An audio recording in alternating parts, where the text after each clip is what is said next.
परमात्मा को पाने तथा उसका वास्तविक लाभ प्राप्त करने के लिए पवित्र बाइबल में प्रमाण है कि प्रभु ने मनुष्य को अपना ही स्वरूप बनाया। 6 दिन में सृष्टि रचकर 7वें दिन विश्राम किया। कुरान शरीफ में प्रमाण है कि हजरत मोहम्मद को खुदा स्वयं कह रहे हैं कि मैंने तुम्हें उस परमात्मा की महिमा बताने के लिए भेजा है। वो परमात्मा कबीर है जिसने 6 दिन में सृष्टि रची तथा 7वें दिन तख्त पर जा विराजा। उसकी खबर किसी बाखबर से पूछ कर तो देखो। कृपया अवश्य सुनिए जगत गुरु तत्वदर्शी संत रामपाल जी महाराज के अमृत वचन। डहर बोलते थे उसको, डहर वहां आकर इकट्ठा हो जाता था और उस स्थान को डहर के अंदर पानी वर्षा भी और आसपास के ऊंचे क्षेत्र का उसी में आ जाता था। और उसमें जब बोई जाती थी फसल, जैसे ऊंची थलियों पर बोई हुई तो वो होती ही नहीं थी। और डहर में बीजा हुआ 1 एकड़ में मनमाने 50 मन कनक हो जाती थी और ऊंची थलियों पर 2 मन की भी नहीं होती थी मुश्किल से। तो क्या बताते हैं गरीबदास साहब जी, एक फॉर एग्जाम्पल बता रहे हैं कि तुम ऊंची थलियां खेती बो भूल गए निज डेरे नू। इस परम पिता परमात्मा सतपुरुष कबीर साहब की भक्ति ना करके आप अन्य देवी देवताओं की भक्ति करके ऐसी लाभ उठा रहे हो जैसे ऊंची थली पर खेती करने वाले किसान को कोई लाभ नहीं होता।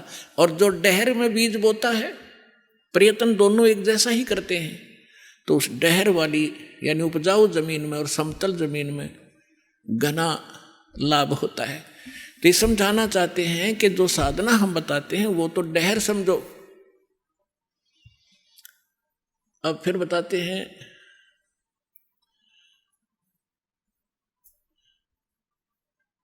गोता मारूं स्वर्ग में जा बैठूं पाताले, गरीबदास ढूंढता फेरूं अपने हीरे मोती लाल।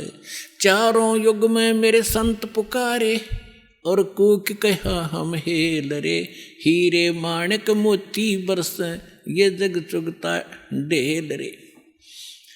अब परमात्मा कबीर जी से प्राप्त ज्ञान को कैसे विश्लेषण कर रहे हैं गरीबदास जी कहते हैं कि कबीर साहब बता रहे हैं कि चारों युगों में मैं आया, अच्छी आत्माओं को मिला, उनको तत्व ज्ञान और यथार्थ स्थान से परिचित करवाया, सतभक्ति से परिचित कराया। और ये चारों युग में संत पुकारे और कूक कहा हम हेल रे, हीरे माणिक मोती बरसे ये जग चुगता ढेल रे। हम तत्व ज्ञान और यथार्थ साधना रूपी हीरे मोती लालों को बखेर रहे हैं।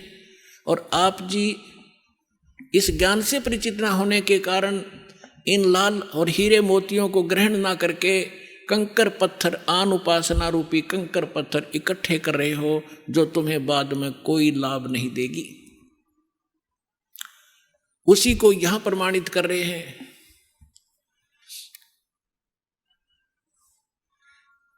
श्वेत छतर सिर मुकुट विराजे, देखत ना उस चेहरे नु। ऊंची थलियां खेती बोवे ये भूल गए निज डेरे नु। पर भी लेन जात है दुनिया, हमरा ज्ञान किन्हें ना सुनिया। अब यहाँ एक प्रश्न आया इसके अंदर कि संसारी दी गल्ला चिन्ह ना बुझे सब जुगैरे नु। एक बहन आई, एक बहन ने हमारी दीक्षा ले ली थी। उस बहन की बहन जो है उसका पति शराब बहुत पीता था और जिस बहन ने यहाँ दीक्षा ली थी उसका भी ऐसी स्थिति थी। उसके पति ने शराब छोड़ दी थी और नाम ले लिया और एक बिल्कुल स्वर्ग के तुल घर हो रहा था। तो उसकी बहन का वहाँ आना हो गया, जो दीक्षा नहीं ले रखी, दीक्षा किसी और से ले रखी थी, किसी दूसरे पंथ से, और साथ में दूसरी साधना भी करती थी अपनी जो परंपरागत प्रचलित। उसका पति शराब पीता था, बहुत पीटता था, कभी गली में भी खड़ी कर देता रात में शराब के नशे में। अब मैं बाहर खड़ी रहती हूँ, कुंडी लगा के भीतर पड़ कर सो जाता, सवेरे उतरे शराब जब खोल कुंडी ने, इतनी दुखी हूँ मैं। तो उस बहन ने कहा कि आप मेरे गुरुजी के पास चलो, वह नाम ले लो और तेरा पति भी शराब छोड़ देगा। तो वह बहन उसके अपनी बहन के साथ हमारे पास आ गई करोथा आश्रम में। जब थोड़ी सी संगत थी, हम ऐसे बाहर बैठे सारा बैठे रहते थे, सारे 10 20 50 100 भक्त आते थे दिन में, मुश्किल से 10 20। तो मैंने पूछा बहन कहाँ से आई, तो उसने बता दिया मेरी सिस्टर है और इसका पति बहुत शराब पीता है और रोज पीता है, इसने बुरा हाल कर रखा है इसका, और नौकरी करता है, एक चवन्नी घर पर नहीं छोड़ता, सारी पी जाता है, बच्चे भी भूखे रहते हैं कई बार। तो मैंने कहा बहन फिर दीक्षा लेनी पड़ेगी आपने, भगवान फिर धीरे धीरे सद्बुद्धि देता है, परिवार के अंदर भगवान प्रवेश हो जाता है और ये पितृभूत भी प्रवेश करके वहाँ उत्पात मचाते रहते हैं, फिर वो भाग जाते हैं, सद्बुद्धि आती है। तो मैंने पूछा आप क्या साधना करते हो, उसने बता दी मैं ऐसे ऐसे धन धन सतगुरु अड़ा का नाम ले लिया, गुरु जी का ले रही हूँ 4-5 वर्ष से। तो हमने कहा बहन देखो चलो ठीक है, वहाँ जो तुमने नाम लिया, लेकिन अब यहाँ भक्ति, यहाँ नाम लोगे तो सब पिछली पूजा छोड़नी पड़ेंगी, ना बीड़ी पीनी, ना शराब, ना पीने के लिए सहयोग देना किसी को, और ना कोई व्रत रखना। तो वो कहने लगी, मैं कहने लगा बहन बीड़ी क्यों पीती है तू? न बोली जी बीड़ी मैं पहले ना पिया करती, नाम लेने के बाद पीने लगी। मगा कमाल की बात है, दीक्षा लेने पीछे पाछे छोड़ा करें कि बुराई ग्रहण थोड़ी करते हैं। तो उसने क्या बताया जी, जिस सत्संग में हमारे गांव में होता था सत्संग, हम वहाँ जाती थी तो वो सभी को बीड़ी वितरित करती थी प्रसाद के रूप में, एक प्लेट में डाल के, और साथ में एक माचिस और सींक रख देती थी, और न्यू क्या करती पीले पीले प्रसाद है होता है, मैं ना पिया करती पहले, पर उन्हें सिखा दी, पीने लगी, यह बीमारी और ला ली मैंने, तो इसको तो मैं छोड़ दूंगी। फिर उसने बताया कि मैं व्रत रखती हूँ। मैं कौन सा व्रत रखती है कि शुक्रवार का। मैं बोला बेबे बहन ये सभी जो व्रत त्यागने पड़ेंगे जो भक्ति करना चाहती है। ने बोले जी व्रत ना छोड़ूं मैं। उसकी बहन कहने लगी जब तक तू कह रही थी मैं सारी बात मान लूंगी, अब तो व्रत पड़ेगी। मैंने उसे पूछा बहन इस शुक्रवार का व्रत क्यों रखती है तू, किस लिए? तो वो कहने लगी कि मैंने कथा, क्या क्रिया होती है इसमें, क्या लाभ है इससे? वह कथा सुनाती है कि एक का पति विदेश चला गया था कोई काम धंधे के लिए, ऐसी कथा है। संतोषी माता के व्रत, शुक्रवार के व्रत से क्या लाभ है वो बताने लगी। और फिर उसकी काफ़ी वर्ष हो गए थे, उसके पति ने दूर चला गया, उसका भूल पड़ गई, घर नहीं आया। संतोषी माता एक बहन को दिखाई दी उसको, जिसका पति बाहर गया हुआ था दूर देश में, और उसने बताया कि तू मेरे 16 शुक्रवार के व्रत रख ले, तेरा पति घर आ जाएगा। तो उसने 16 शुक्रवार के व्रत रखे और 16वां शुक्रवार का जो व्रत था उसका पति घर आ गया, इसलिए उसकी पूजा करती हूँ। और मैं 13 रोज आवर रोज गड़े तो गड्ढे की शुक्रवार के व्रत ने अकल की चोर। चलो उसका तो पति दूर चला गया था, उसकी तो बुला लिया उसकी संतोषी माता ने, तेरा तो डेली आवर डेली गड़े तने, और फिर भी शुक्रवार का व्रत है कल तुम्हारे अंदर। तो यहाँ परमात्मा कहते हैं कि संसारी दी गल्ला चीने ना बूझे शब्द जो गहरे नु, सच्चाई से परिचित ना होना चाहते हैं, और ऊंची थलियां खेती वो ये भूल गए निज डेरे नु। फिर क्या बताते हैं कि ये संसार समझदा नहीं कहंदा श्याम दोपहरे नु। अपने आत्माओं 7-8 सत्संग यहाँ से हुआ था। भाई तन दर सुखिया कोई ना देखा, जो देखा सो दुखिया हो, उदय अस्त की बात करते हैं, मन सबका किया विवेका हो, सबका किया विवेका हो। यहाँ पर कहते हैं झूठे सुख को सुख है ये मान रहा मनमोद, ये सकन से बिना काल का कुछ मुख में कुछ गोद। तो क्या बताना चाहते हैं आदरणीय गरीबदास साहिब जी कि ये संसार समझदा नहीं कहंदा श्याम दोपहरे नु। जैसे एक शराब पिए पड़ा था, जेठ जून का महीना, हरियाणा क्षेत्र, पंजाब, राजस्थान, उत्तर प्रदेश, इसमें जून के अंदर एक भयंकर गर्मी गिरती है और शराब पी कर बाहर पड़ा बिल्कुल मैदान में, और उसका साथी कहता है कि उठ ले भाई बहुत दुखी है तू, मुंह में झागा रे, पसीना पसीना रेते में लेटा हुआ है, उठ तुझे छाया में लेटा देता हूँ। वो शराब के नशे में कहता है छेड़ना मौज हो रही है, वहाँ धूप में पड़ा है, रेत के अंदर पड़ा है, पसीना पसीना है, और उसको कहता छोड़ दे मौज हो रही है। तो परमात्मा कहते तुमने भांग पी रखी काल की, कबीर ये माया अटपटी सब गट आनड़ी, और किस किस ने समझाऊं या कुआ भांग पड़ी। तो ऐसे हम इस दुख को सुख मान रहे हैं इस नशे के अंदर। फिर क्या बताते हैं, जैसे एक रिश्तेदार दूसरे रिश्तेदार को यानी मित्र या रिश्ते रिलेटिव को कोर्ट में मिला, कचहरियों में, और वहाँ मिलते ही हाथ मिलाते हैं और कहते और क्या हाल है, अकमौज हो रही है। कोर्ट में और मौज का क्या काम, वहाँ तो घी बंधी रहती है। कोर्ट में भी मौज है, वहाँ गए हैं व्यक्ति को 2 मिनट में चिंता रहती है, वकील नहीं आया, गवाह नहीं आया, फलाना नहीं आया, और फिर और क्या हाल है, ठीक ठाक मौज है। कोर्ट में जाने वाले व्यक्ति को भी मौज है। फिर हॉस्पिटल में गया, किसी का कोई बच्चा बीमार था, मित्र आए वहाँ मिलने के लिए, अब उससे पूछते हैं और ठीक है, अपना लड़का तो बीमार है बाकी मौज हो रही है, लड़का मरने को हो रहा है बाकी ठीक ठाक है। तो परमात्मा कहते हैं ये संसार समझदा नहीं कहंदा श्याम दोपहरे नो। जैसे जेठ का महीना और दोपहर के समय को, और कोई ये कहे कि ठंड सी लग रही है, तो उसने शाम देखी है नहीं है।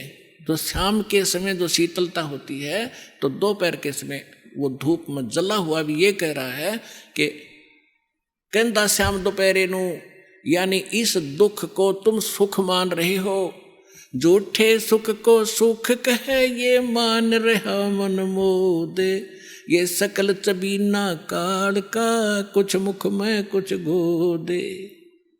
फिर क्या बताते हैं परमात्मा, भाई सुरपति दुखिया भूपति दुखिया, रंग दुखी बपरीती हो, कह कबीर और सब दुखिया, एक संत सुखी मन जीती हो, संत सुखी मन जीती हो।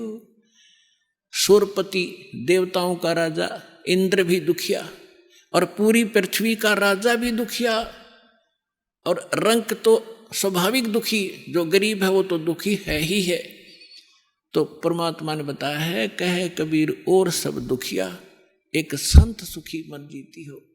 यानी परमात्मा की शरण में जो प्राणी आ जाएगा, पूरे सतगुरु की शरण में आने से, उस सच्चे परमात्मा की भक्ति करने से, उसको एक तो ज्ञान ऐसा प्राप्त हो जाता है कि वो संसारिक इन आडंबरों से दूर हो जाता है।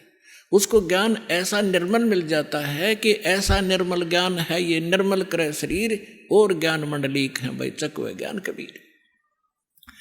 तो उसको ज्ञान ऐसा मिल जाता है कि यहाँ तक पीछा छुड़वाएं पार पड़ेगी, ना कोठी की घनी हो सकता, ना बंगले की, ना ज़्यादा यहाँ अटपट चले नहीं, क्योंकि हमारे परमात्मा सारी ब्रह्मांड के पालक, सबके रचनहार, एक झोंपड़ी में टाइम पास करा करते और हाथ से कपड़ा बुनकर निर्वाह करके दिखाया करते थे, जो सबका पालन करने वाले। नहीं तो वो एक वचन से एक बहुत बड़ा महल बना सकते थे, उन्होंने ईंट सीमेंट डालने की जरूरत नहीं थी। वो हमें ये बताना चाहते थे, इस गंदे लोक से निकलना चाहते हो तो यहाँ की बकवाद छोड़नी पड़ेगी, केवल यहाँ से जन्म और मृत्यु का छुटकारा चाहिए आपको, तो ये भक्ति कर लीजिए। गीता अध्याय नंबर 7 के श्लोक नंबर 29 में कहा है, गीता ज्ञान दाता कहता है कि जो मेरे ज्ञान को आश्रय कर लेता है और तत्वदर्शी संत की जो खोज कर लेता है, और वो व्यक्ति जो केवल जरा और मरण से छूटने का प्रयत्न कर रहे हैं, वो उस तत्व से परिचित हो चुके हैं और सारे दातम ज्ञान से परिचित हैं और वो सब कर्मों से परिचित हैं, वही प्राणी जरा और मरण से छूटने का प्रयत्न करते हैं, इस संसार के किसी सुख की वो कामना नहीं करते। तो यहाँ इस आने से आपको ये ज्ञान हो जाएगा, और फिर ये समर्थ है। आपको जिस चीज की आवश्यकता होगी, बकवाद नहीं सुनेगा आपकी। आपको आवश्यकता होगी तो आपको तुरंत दे देगा, ला कहते कुछ भी कारण बनाओ। तो इसलिए यहाँ परमात्मा कहते हैं, कहे कबीर और सब दुखिया, एक संत सुखी मन जीती हो। मन जीतना यही होता है कि जैसे हमने यहाँ की ये जो नाचना गाना इसका तो ज्ञान ही हो गया, बकवादें बेमतलब की। अब नाच गा रहे हैं, ढोल पीट रहे हैं, डीजे बजा रहे हैं, अगले दिन दूल्हे की मृत्यु हो जाती है, टक्कर मार कर रो रहे हैं, बजा ले डीजे। तो यहाँ संत कहते हैं ना जाने, नानक साहब जी कहते हैं ना जाने काल की कर डारे, किस विध ढल जा पासावे, अर्जिना के सरते मौत खुड़क दी उनानु केड़ा हसावे। जिनको मौत दिखाई देती है, जिनको जाना है यहाँ से, पता है कि ना जाने कब बिजली गिर जाएगी, तो वो ये बकवाद नहीं कराया करते। अब कोई भयंकर रोगी है और उसको पता है कि कैंसर हो गई है और कुछ दिनों का मेहमान है, उसके वो सुनियो डीजे और करके दिखाओ बकवाद, उसको तो उंगलियां पर दिन गिनने पड़ते हैं कब मौत होगी, कितने दिन का जीवन है। तो हम सबको कैंसर है। परमात्मा कहते हैं कि जग सारा रोगी आरे, जिन सतगुरु वैद न जाना, जग सारा रोगी आरे। जन्म मरण का रोग लगा या तृष्णा बढ़री खांसी, और आवागमन की डोर गले में पड़ी काल की फांसी। तो हमने ये काल की फांसी दिखाई देनी चाहिए, और यहाँ से जब हम निकलने की जब श्रद्धा बनाएंगे तो हमारा मन जीता जाएगा, तब मन जीता जाएगा। इस ज्ञान से हम उल्टे हटेंगे और फिर परमात्मा साथ रहेगा। कहते हैं कल्पे कारण कौन है, कर सेवा निकाम, सेवा माने पूजा, और मन इच्छा फल दूंगा जब पड़े मेरे ते काम। तो इस प्रकार इस सत साधना करने से आपका भी मोक्ष, आपके बच्चों का भी मोक्ष। और कबीर साहब ने ये वो समय वो है जो वचन पहले कहा था कि भक्ति बीज होगा जो हंसा, और तारों तास के इकोत्र वंशा। अब हजारों वर्षों तक ये सत साधना चलेगी, पूरे विश्व में ये ज्ञान फैलेगा। या कोई सुखी नहीं है, चाहे कितना बड़ा अपने आप को प्रधानमंत्री मान रहा है, चाहे कितना वैभवशाली समझता है, उसने सपने में सुख नहीं है आज के युग में।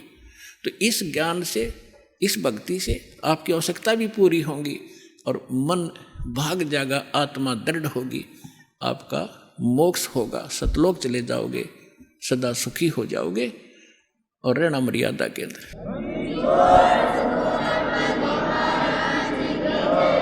परमात्मा के तत्व ज्ञान से पता चला कि वो तो हम अपना प्रारब्ध यानी संस्कार ही प्राप्त कर रहे थे।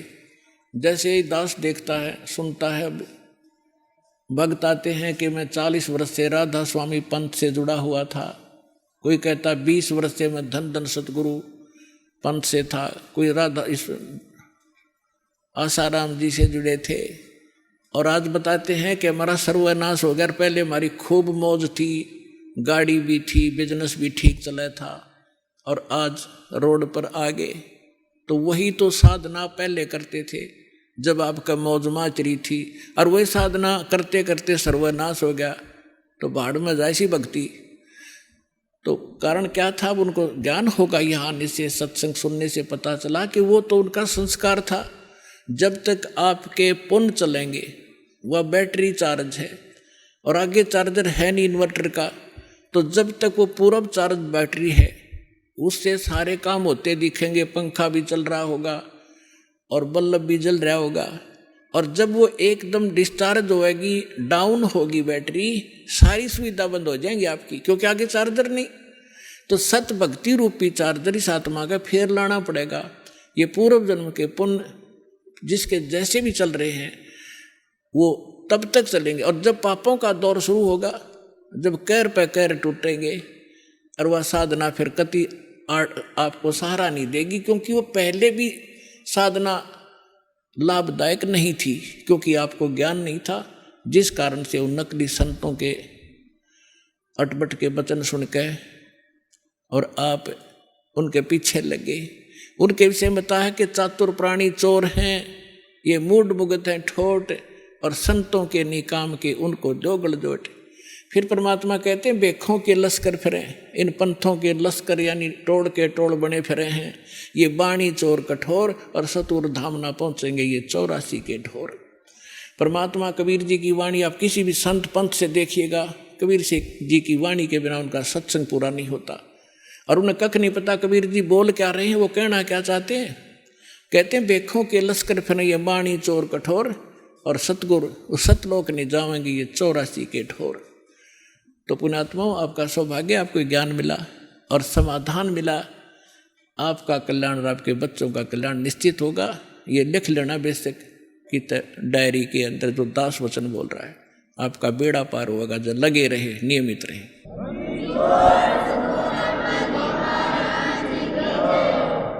एक तो ज्ञान होता है, ज्ञान तो अद्वितीय है ही है परमात्मा का, और ऐसे ऐसे हजारों की संख्या में, लाखों की संख्या में भक्त हैं। यदि वो अपनी आत्मकथा बताने लगेंगे, पूरा पूरा दिन भी थोड़ा पड़ जाएगा। इस दास ने जब से ये ज्ञान प्राप्त हुआ और परमेश्वर स्वरूप हमारे गुरुदेव ने जब आशीर्वाद दिया दास को कि आप दीक्षा दिया करो, दास तो ये उद्देश्य लेकर भी नहीं भक्ति कर रहा था कि एक दिन इतनी जिम्मेवारी का काम दास को प्राप्त होगा। तो उन्होंने कहा था कि इस विश्व में तेरे समान संत नहीं होगा। उस समय तो दास को यह बात गुरुदेव की ये भी नहीं लगी कि असत्य होगी, क्योंकि गुरु की बात कभी असत्य नहीं महसूस होती। लेकिन ये अपनी औकात से मैं परिचित था कि मैं तो एक भगत भी पूरा नहीं था, और ये कह रहे हैं कि तेरे बराबर संत नहीं होगा विश्व में। कहते हैं सतगुरु बोले, संत बोले सहज सुबह और पलट दे ब्रह्मंड। पुण्यात्माओं, आपके लिए सारा काम हुआ है, आपका सौभाग्य है। तो कहते हैं ये संसार समझदा नहीं, कहंदा श्याम दोपहरे ने। गलत साधना करते हैं, गलत भगवानों का आश्रय लिए बैठे हैं। कहते हैं इसी को सुख मान रहे हो, और मानव शरीर प्राप्त करके यदि ये सत भक्ति और ये सत साधना आपने नहीं की तो गरीबदास ये वक्त जाते रोगे इस पैरे में। ये मनुष्य जीवन एक बार हाथ से छूट गया, ना जाने कितना भयंकर कहर आप पर टूट जाएगा। तो सौभाग्य आपका, आपको स्थान मिला, ये सच्चा नाम मिला और सच्चा ज्ञान मिला। भक्ति करो, औरों को भी समझाओ जो आपके संपर्क में आता है, पर प्यार से, क्योंकि प्रथम बार आपने भी ऐसा ऊट पटांग लगा होगा। जैसे कबीर साहब से गोरखनाथ जी से कबीर साहब ने कहा था कि गोरखनाथ में सबका गुरुआ, सबका गुरु हूं मैं, सतगुरु हूं, जगत गुरु हूं। गोरखनाथ में सबका गुरुआ। तो गोरखनाथ जी ने कहा था कि तुम्हारा वचन मोह लग गए कड़ुआ, कि तू कैसे अपने आप को सबका गुरु बताता है, जगत गुरु कह रहा है, धानक और जुलाहा। तो कबीर साहब ने कहा था कड़ुआ लगे सो मीठा होई, हमारी बात पति जैसोई। आज तुझे कड़ुआ लग रहा गोरखनाथ, अगर विश्वास करेगा तो ये मीठा हो जाएगा। तो पुण्यात्माओं, इसी प्रकार हमें भी पहले एक बार कड़ुआ लग गया था, लेकिन आज ये स्वादिष्ट हो गया, क्योंकि ज्ञान ही यही है। तो इसलिए आप अपना भी कल्याण कराओ और पूरे विश्व के अंदर इसका तहलका मचाओ। सब भाई बहन सुखी होंगे, सब हम एक पिता की संतान हैं, सतलोक चलेंगे जहाँ हमारा स्थान, मूल स्थान है। बोलो सतगुरुदेव।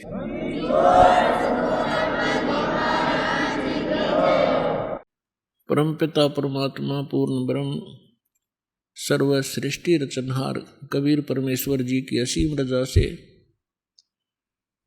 आप सभी पुण्यात्माएं परमात्मा की महिमा सुनने के लिए उपस्थित हुए।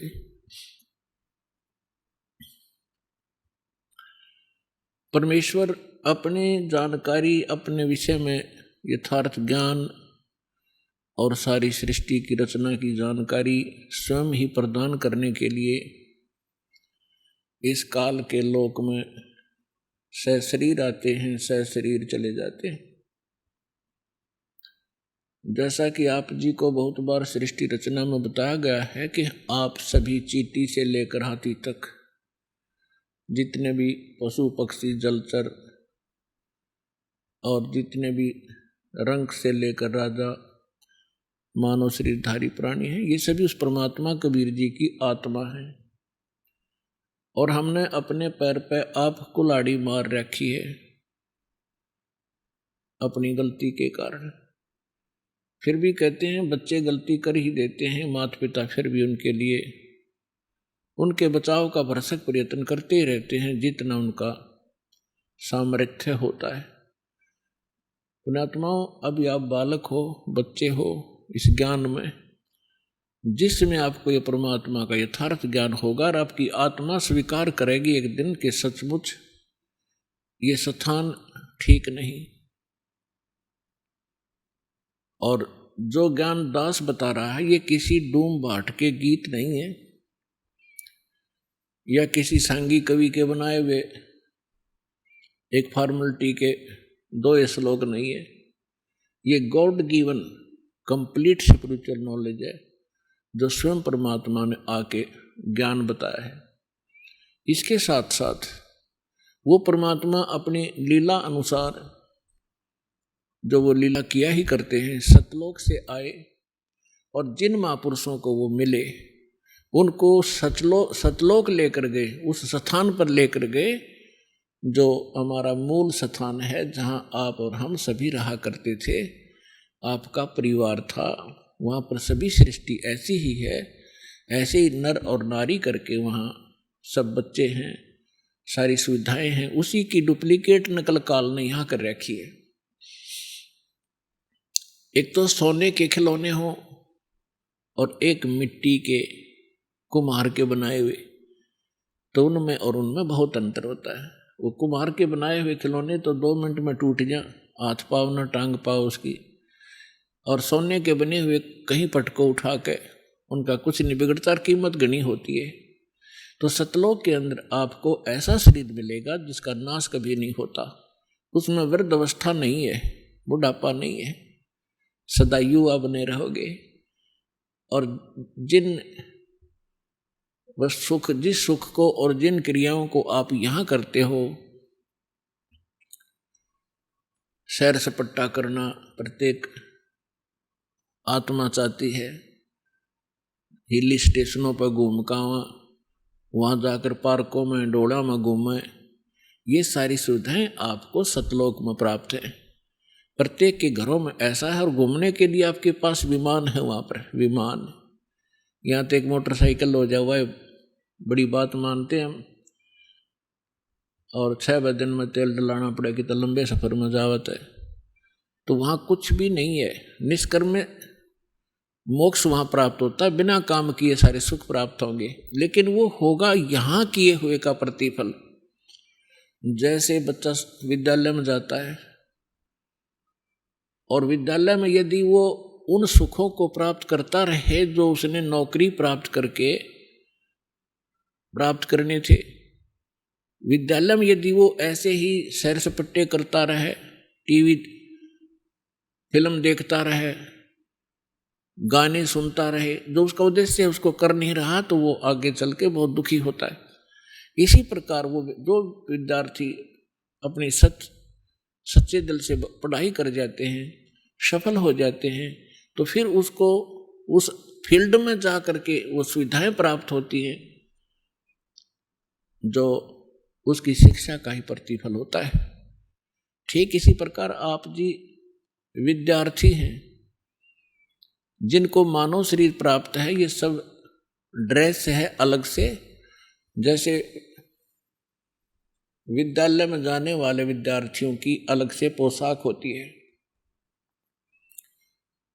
इसी प्रकार आप जी को जिनको मानव शरीर प्राप्त है पूरे विश्व में, ये परमात्मा पाने वाली यूनिवर्सिटी में विद्यालय में प्रवेश प्राप्त कर चुके हैं।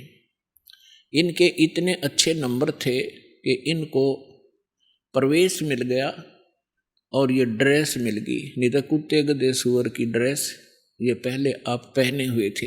जिसको भी आज मानव शरीर प्राप्त है या कभी भी होता है, तो उसका उद्देश्य भिन्न होता है, और उद्देश्य को छोड़कर वे यहीं पर कोठी बंगले कार सांग सिनेमे ताश खेलते रहते हैं, राजनीतिक गपौड़ मारते रहते हैं, तो विद्यार्थी फेल हो जाते हैं। और फेल होने के बाद फिर उनको कितना कष्ट होता है। और जो बच्चे पढ़ जाते हैं, शिक्षा ग्रहण कर जाते हैं, अच्छी लगन लगा कर, आगे चलकर उनको बड़ा सुख प्राप्त होता है। इसी प्रकार आप विद्यार्थी हैं, इस दास के बताए अनुसार ये सिलेबस आप करते रहोगे, अपना दैनिक कार्य भी करते रहो, परमात्मा में विशेष रुचि बनाओ। ज़्यादा समय परमात्मा की महिमा सुनने और सुनाने में मंत्र के जाप करने में, सुबह शाम और दोपहर की जो नित्य नियम बताए हैं उनके करने में ज़्यादा समय लगाओ। और जो कार्य आप कभी नहीं कर सकते थे और ना ही आप सोच सकते थे कि हमें ये सुविधा प्राप्त हो सकती है इस जीवन में, फिर ये परमात्मा आपको यहाँ के भी सुख देगा, लेकिन इन सुखों से आप परिचित कर दिए जाओगे कि इस सुख को प्राप्त करके परमात्मा में रुचि कम मत करना, नहीं तो आप फिर यहीं रह जाओगे और इसका बहुत भयंकर परिणाम आपको भोगना पड़ेगा। तो पुण्यात्माओं, आप बालक हो, आपको पता नहीं आप किस गंदे लोक में रह रहे हो। ये स्थान ठीक नहीं है। यहाँ पर चाहे आज कोई कितना सुखी नजर आता है और संपन्न परिवार है, सब बच्चे भी अच्छे, कोई सर्विस कर रहा है या कोई अपना बिजनेस ठीक कर रहा है, बाल बच्चे हैं, सारी सुविधाएं उपलब्ध हैं, ये आपके पूर्व जन्म के जो शुभ संस्कार हैं वही प्राप्त हैं और उनको आप आराम से खर्च रहे हो। आपका बैंक बैलेंस है। जब तक आप किसी भी व्यक्ति का बैंक बैलेंस है यानी पूर्व का संचित धन उसके पास उपलब्ध है और उसको वो किसी प्रकार खर्चो खराब करो, कहीं प्रयोग करो, जब तक वो पूंजी रहेगी तो ऐसा लगेगा जैसे ये कुछ भी काम नहीं करता फिर भी सारी मौज मार रहा है। लेकिन जिस दिन वह पूंजी समाप्त हो जाएगी फिर भाई को टूक भी नहीं मिलेंगे खाने को, क्योंकि उसने आगे कोई कार्य कर नहीं रहा, पूर्व की पूंजी ही खर्च कर रहा है। तो जो सत साधना नहीं करते और जो साधना करते हैं, शास्त्र विधि त्याग कर मनमाना आचरण करते हैं, वो दोनों ही अपना जीवन नाश कर रहे हैं। और एक सबसे बड़ी भूल अज्ञानता के कारण हमारे ये लगी हुई है कि हम देखते हैं अमुक व्यक्ति ना कोई कभी परमात्मा को याद करता है और ना कोई ऐसा धर्म कर्म करता है, सारा दिन अपना मस्ती में रहता है, घूटी लगाता है और फिर भी उसको सारे सुख प्राप्त हैं, परिवार भी ठीक है, बच्चे भी ठीक लाइन पर लगे हुए हैं और सब संतान भी है, पोता पोती सब कुछ है। और एक भक्त है, वो सब भक्ति भी कर रहा है, दान धर्म भी करता है, सत्संग में भी आता है और उसको फिर भी कोई ना कोई ठूठा होती रहती है, कोई ना कोई कष्ट घेर ही लेता है। अब बगैर ज्ञान के, बिना ज्ञान के प्राणी यहाँ मार खा जाता है। वो ये सोच बैठता है क्या फायदा इस भक्ति का, ये व्यक्ति सामने वाला कभी राम नाम लेता नहीं, कोई धर्म नाम की चीज ये जानता नहीं, इसको सारी सुख प्राप्त है और हम सब कुछ कर रहे हैं फिर भी कोई ना कोई दुख आ ही रहा है। तो पुण्यात्माओं, इस ज्ञान को आधार बनाकर जीना जो भगवान ने बताया है, उस प्राणी जो सुखी है कभी भगवान याद करता नहीं, ना कोई धर्म करता है, शराब भी पीता है और भी सारी बकवाद करता है और फिर भी आपको सुखी नजर आता है। उसकी पूर्व जन्म की बैटरी चार्ज है और वो घनी चार्ज कर रहा है, पिछले जन्मों में घने पुण्य दान किए हुए हैं। तो परमात्मा किसी का कुछ रखता नहीं है, जिसने जैसा किया है उसका फल पूरा ही देता है। अब जैसे इन्वर्टर की बैटरी चार्ज कर रखी है, आगे चार्जर हटा दिया या चार्जर लगा रखा है तब बिना लाइट के प्लग में बगैर विद्युत के कनेक्शन नहीं जिसमें ला रखा हो, तो वो है जो शास्त्र विधि त्याग कर मनमाना आचरण करते हैं, वो अपना चार्जर उनमें ला रहे हैं जिनमें लाइट नहीं है, बिजली नहीं है, नकली पंथों और संतों के पास गलत साधनाएं करते हैं। और जो बिल्कुल नहीं लगा रही चार्जर, साधना करते ही नहीं, वो फिर भी सुखी हैं, तो वो बैटरी चार्ज है उनकी।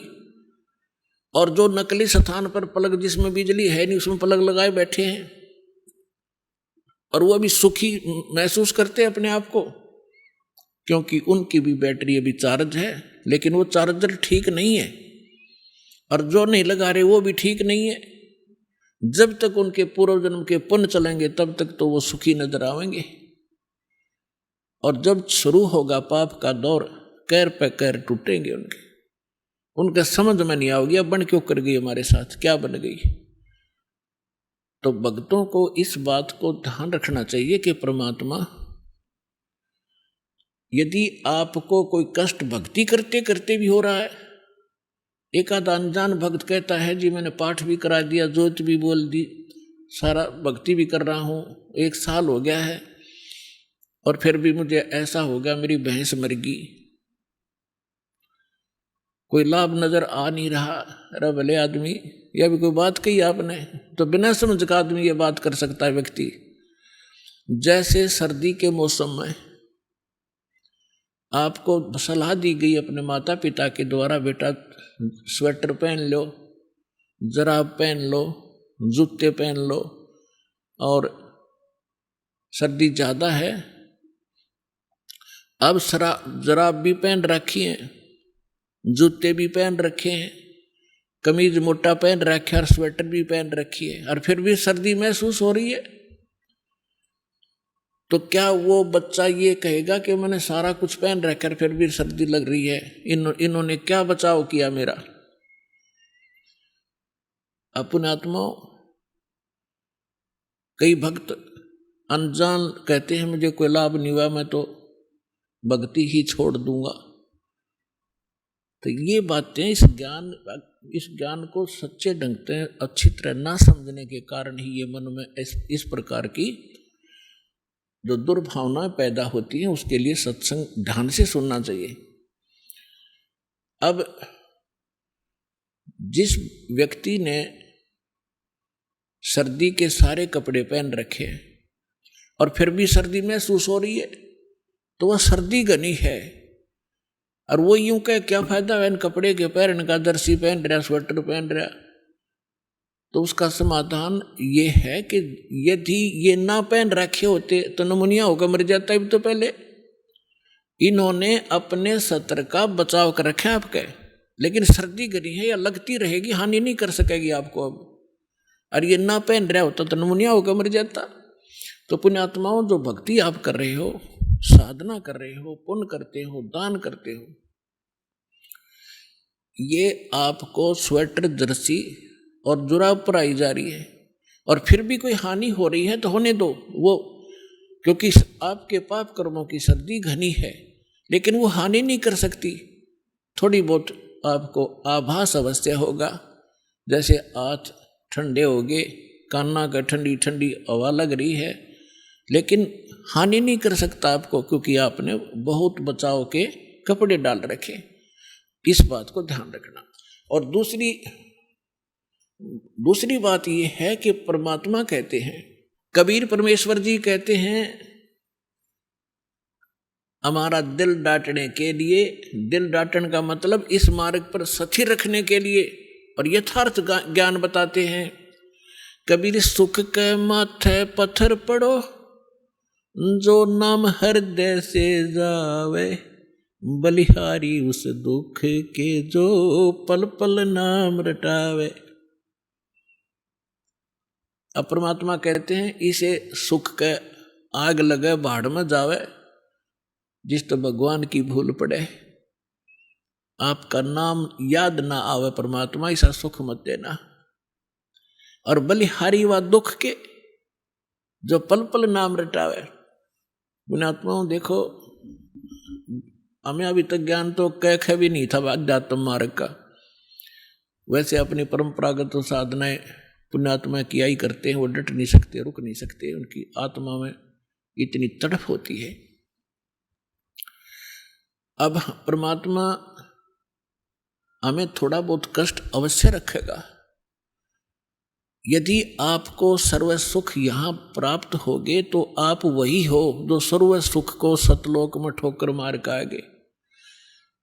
और फिर कुछ दिन में यहाँ भी भूल पड़ जाएगी, सारे ठाठ हैं, कोई दिक्कत नहीं आई, और वो जो लगन लगाना चाहते हैं सतलोक में, की कसक बनाना चाहते हैं, वह भूल पड़ जाएगी। तो आपको थोड़ी बहुत जो तकलीफ हो रही है उसके दो कारण समझना।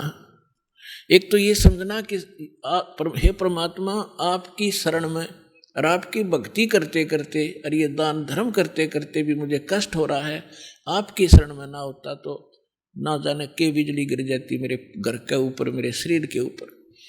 और ये सत की सत मानना। कुछ भक्त क्या होते हैं जो 1-2 वर्ष साधना कर लेते हैं, 5-6 महीने नाम ले लिया, 5-4 महीने फिर छोड़ छाड़ गए। गलती तो उनकी अपनी होती है, क्योंकि मर्यादाहीन हो जाने से परमात्मा की पावर जाना बंद हो जाती है। जैसे आपने कनेक्शन ले लिया बिजली का और किसी भी कारण से आपका कनेक्शन कट गया, तो पावर आपके घर पे है ही नहीं, और फिर आप यो को कोई लाभ नहीं हो रहा। लाभ कैसे होगा जब कनेक्शन कट गया? कैसे मोटर चलेगी, कैसे चक्की आटा पीसेगी, और कैसे बल्ब जलेंगे आपके? तो उसके लिए है कि कनेक्शन पुनः सुचारू करवावे। यदि क्योंकि परमात्मा को मालूम था कि जब ये सच्चा मार्ग शुरू होगा उस समय काल ने इतनी ऊट पटांग रीतियां बना दी होंगी, परंपराएं बनवा दी जाएंगी उसके द्वारा, और फिर भगत के लिए वो परंपराएं बाधक होती हैं। जो सांसारिक रीति होती है वो भगत के लिए बाधक होती है, उनसे उल्टा हटना पड़ता है। और हमारे समाज के अंदर वो इतनी घर कर चुकी होती है, तो भक्तों के लिए वो बाधक बन जाते हैं समाज के व्यक्ति। और किसी ना किसी कारण से, कोई मजबूरी से, कोई अनजानपने में, तो आपकी मर्यादा भंग हो जाती है।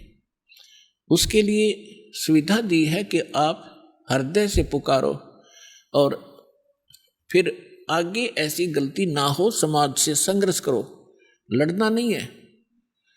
अब वो आपकी बात नहीं मानते हैं तो आप भी उनकी मत मानो भक्ति मार्ग में, और बाकी जो कोई सलाह अच्छी देता है संसारिक कार्यों की, उसको स्वीकार करो। तो उस कारण से आप किसी ना किसी कारण से मर्यादा भंग हो जाती है, तो आपको हानि होना प्रारंभ हो जाएगी। और आम व्यक्ति ये सोचेगा इसने नाम भी ले रखा है, इसका फिर भी दुख हो गया। वो दुख उसके कारण भी हो सकता है कि नाम खंडित हो गया, परमात्मा का प्रोटेक्शन आपके सिर से हट गया, तो काल तो फिर लठ लिए खड़ा है, कभी ठोक देगा। तो हमने सबसे बड़ा इस मार्ग पर सफल होने के लिए परमात्मा की मर्यादा का पालन करना है। कबीर साहब कहते हैं, जब लग हंसा हमरी आना, काल लगे ना तुमरा बाना। परमात्मा ने कहा कि जब तक ये मेरा हंस, मेरी आत्मा मेरी मर्यादा में रहेगा, काल तेरा अटैक नहीं हो सकता। अब हम क्या करते हैं, जो दुखी हैं, जो दुखी आत्मा है, यहाँ आते हैं, उनको जो भी हम मर्यादा बताते हैं वो सहर्ष स्वीकार करते हैं, क्योंकि वह लुट पिट कर आते हैं। उन्होंने सभी देवी देवता जाड़ के देख लिए, उन्होंने सभी जंतर मंत्र करवा रखे हैं, और यहाँ आते ही सुख हो जाता है। तो फिर वो मर्यादा खरी रखते हैं,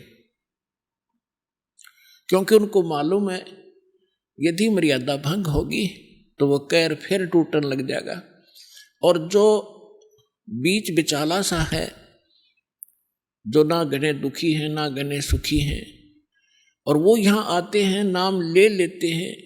परमात्मा का तो स्वभाव है, बिजली कनेक्शन मिलते ही कोई काम कर लियो सब डूडा उठा देगी। और फिर वो लोग विचलित हो जाते हैं, क्योंकि ज्ञान संपूर्ण ना होने से, और कहीं लोकलाज में आके फिर वो कोई ना कोई गड़बड़ कर ही जाते हैं, और मर्यादा भंग हुई। देखो 2 कारण होते हैं। कई भक्त ऐसे होते हैं बार बार मर्यादा भंग करते रहते हैं, कोई हानि भी नहीं होती उनको। और कुछ ऐसे होते हैं मर्यादा भंग कर दी, तुरंत उसको हानि होगी या मृत्यु हो जाती है या कोई और कष्ट भारी आ जाता है। उसका ये कारण होता है कि जो बार बार मर्यादा भंग भी कर रहा है, कोई हानि भी नहीं हो रही है, तो उसका अभी शुभ संस्कार पिछले चल रहे हैं। और जिसने मर्यादा भंग कर दी और मृत्यु होगी तो उसका संस्कार था मृत्यु का, और मर्यादा भंग होने से परमात्मा का प्रोटेक्शन हट गया और उधर से उसका वो समय आ गया। और यदि वो मर्यादा में होता तो वो समय वैसे कहा जाता मृत्यु का, उसको मृत्यु प्राप्त नहीं हो सकती। तो पुण्यात्माओं, ये थोड़ी सी सावधानी ये भी बरतो, घनी सावधानी बरतो कि हमारा नाम खंड ना हो। लोक लाज ना कीजियो निर्भय हो रहिए, ये मन साधो दीजिए ते गोविंद पाइए।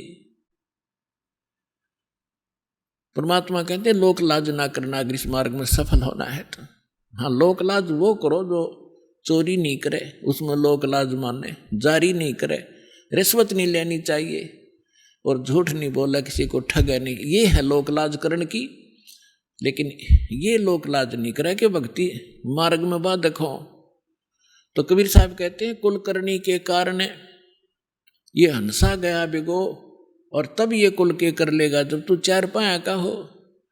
आज तो अपने कुल के लोगों की शर्म मान के मर्यादा भंग करके उनकी क्रियाओं को कर लेते हो, और फिर तुम चार पांव के पशु गधे कुत्ते सुअर बनकर गली में घूमोगे, तब वो तुम्हारा कुल तुम्हें क्या बचाव कर सकेगा। तो यहां कहते हैं लोक लाज ना कीजिए निर्भय हो रहिए, और यो मन साधो दीजिए ते गोविंद पाइए। इस प्रकार हमने किसी भी कारण से आपकी कोई ऐसी घटना घट भी जाती है आपके घर पे, तो उसके दो कारण हो सकते हैं। एक तो ये है कि आपकी भैंस मर गई और मरना था लड़का, एक भैंस तो और 20 दे देगा भगवान, तो आपको वो बचाव किया आपका।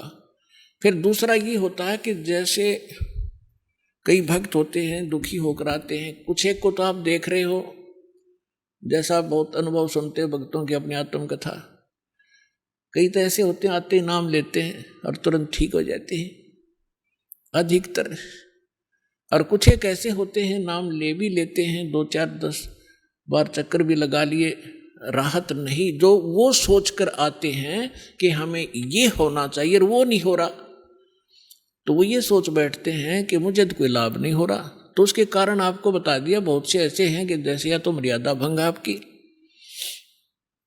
कबीर साहब कहते हैं अपनी महिमा पर बताते हैं, सतगुर के दरबार में कमी काहे की ना, हन समोज ना पावता तेरी चूक चाकरी मां। इस कबीर भगवान के दरबार में इम्पॉसिबल वर्ड नहीं है इसकी डिक्शनरी के अंदर, लेकिन हमें लाभ नहीं मिल रहा, तो उस कहते तेरी चूक चाकरी में, तेरी कोई पूजा सेवा और श्रद्धा में त्रुटि है, उसको सुचारू कर, फिर डूंडा ठा देगा। भगवान ही समर्थ है, ये क्या नहीं कर सकता।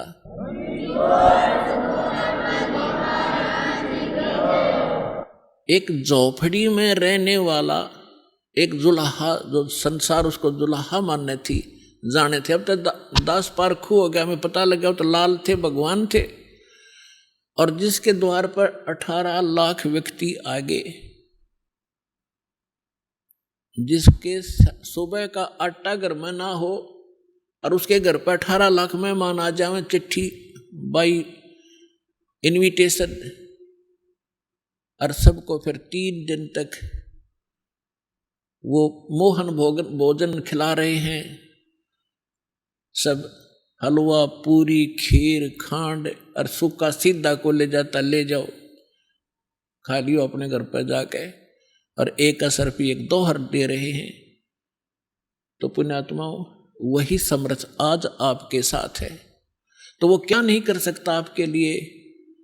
तो परमात्मा कहते हैं सतगुरु के दरबार में, यानी परमात्मा के दरबार में, अब सतगुरु जो होता है वो परमात्मा ही होता है, या फिर परमात्मा अपना विशेष कृपा पात्र ही भेजा करते हैं। तो वो कृपा पात्र जो परमात्मा का दास होता है, परमात्मा की सभी पावरों से युक्त होता है, उसको परमात्मा अपनी शक्ति देकर भेजता है। जैसे प्रधानमंत्री का कोई प्रतिनिधि हिसार में आ जाता है, तो उसको वो अपनी बहुत सी पावर देकर भेज देता है और हरियाणा स्टेट के लिए वो पर्याप्त होता है।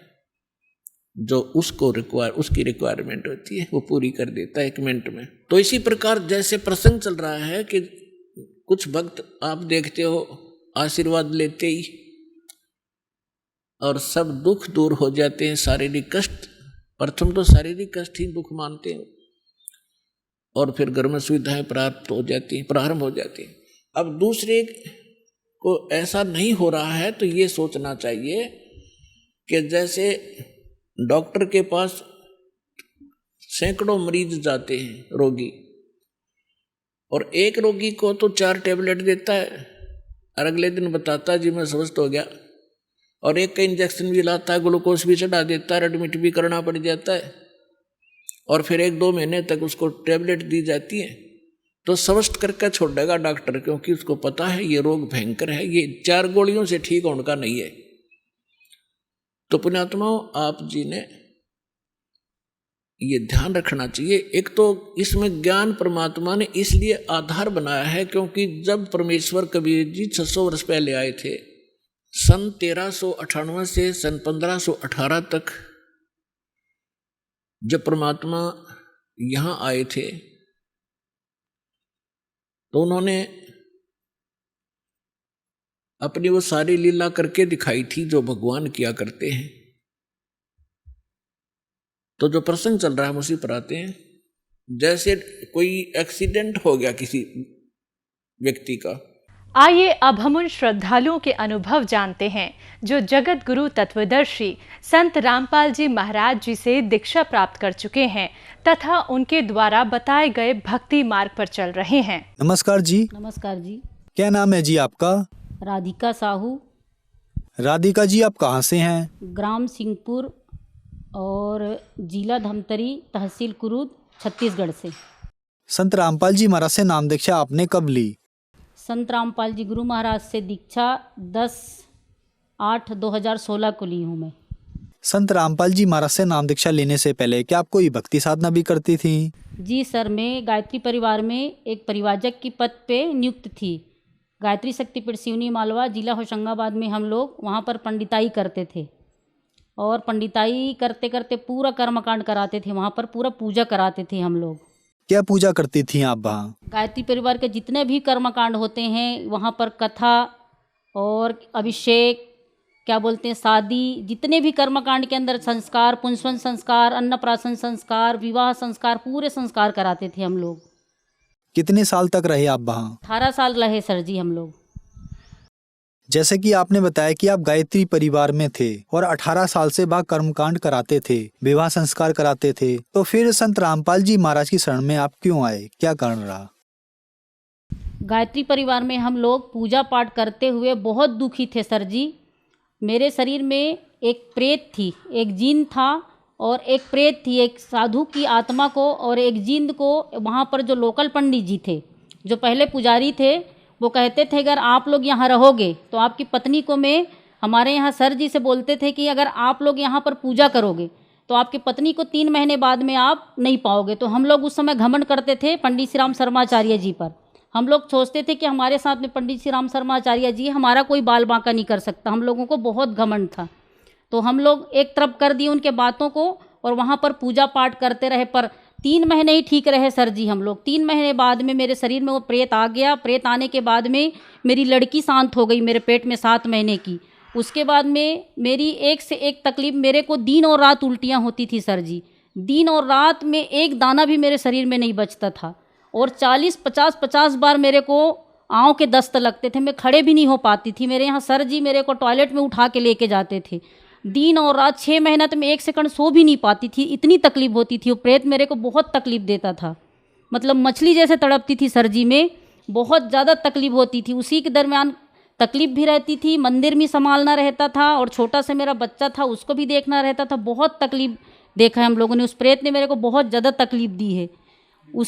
उसी के दरमियान चलते चलते हम लोग पूरा उस क्षेत्र के, छत्तीसगढ़ के जितने भी तांत्रिक हैं उनके पास में, एमपी के जितने तांत्रिक हैं उन लोगों के पास में जा कर के, एक तांत्रिक ने मेरे को सर जी, जो जहाँ पर मुर्दा जलाया जाता है उस मुर्दा के बीच में मेरे को खड़े करके, जबकि कहा जाता है कि लेडीज़ों को वहाँ नहीं जाते हैं, तब भी मेरे को वहाँ पर ले जा कर के एक तांत्रिक ने मुर्दा जलाते उसके बीच में खड़ा किया 12 बजे रात को, अमावस्या के रात को, और फिर उतारा करके एक तरफ फेंक दिया। उसके बाद में एक तांत्रिक ने मेरे को ज़मीन खोद करके 12 बजे रात को, अमावस्या की रात को, इतने पानी में, बरसात पानी में खड़े किए और एक पैर में पुतला बांधा था, एक इस पैर में पुतला बांधा था भगत जी सर जी, और उल्टे पैर को जला दिया। उस तांत्रिक ने इतने इस प्रकार से जला दिया था मेरे पैर को कि मैं 11 महीना तो खड़े भी नहीं हो पाई थी, चल भी नहीं सकती थी, मतलब ऐसा रेंग रेंग के चलना पड़ता था। मेरे को बहुत तकलीफ थी सर जी वहाँ मंदिर में रहते हुए। बहन जी, जैसा कि आपने बताया कि संत रामपाल जी महाराज से नाम दीक्षा लेने से पहले आपने बहुत सारी परेशानियों का सामना करना पड़ा, फिर आप संत रामपाल जी महाराज की शरण में आई, तो क्या संत रामपाल जी महाराज से नाम दीक्षा लेने के बाद आपको लाभ भी मिले? जी सर जी, संत रामपाल जी गुरु महाराज जी से मैंने जैसे ही दीक्षा ली, दीक्षा लेने के बाद में तुरंत मेरे को आराम मेरे को आश्रम में ही मिल गया था। मैं सुलेगांव आश्रम में 10 अक्टूबर 2016 को दीक्षा ली हूँ सर जी, और उसी दिन मेरे को वहीं से मेरे शरीर से प्रेत बाधा तुरंत निकल गया। उसके बाद में मेरे को पूरा आराम है।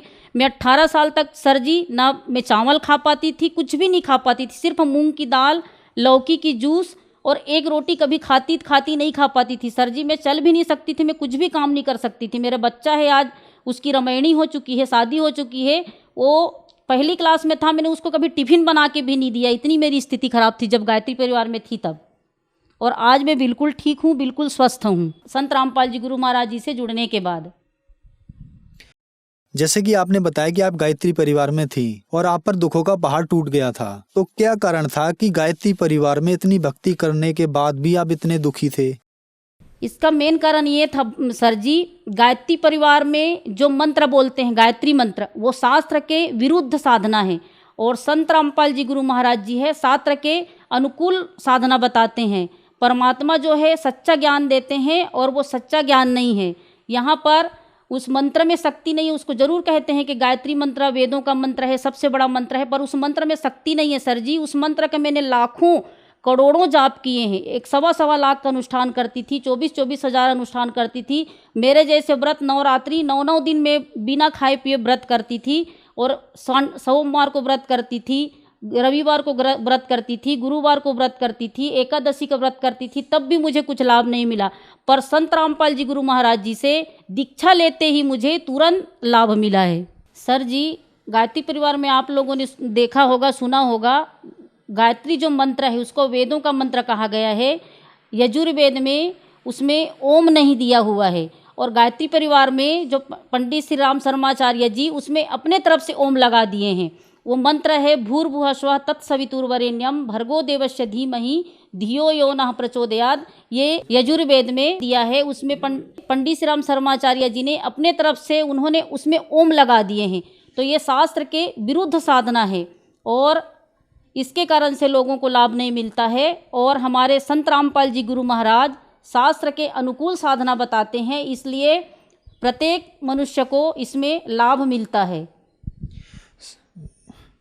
संत रामपाल जी महाराज से नाम दीक्षा कैसे ली जा सकती है?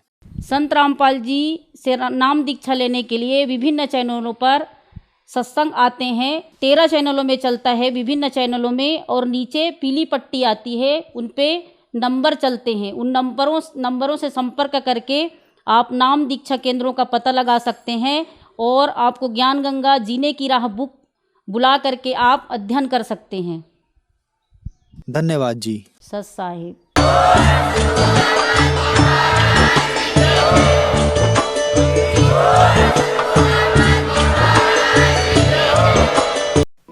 आप सुन रहे थे जगत गुरु तत्वदर्शी संत रामपाल जी महाराज के मंगल प्रवचन। अधिक जानकारी के लिए संपर्क करें।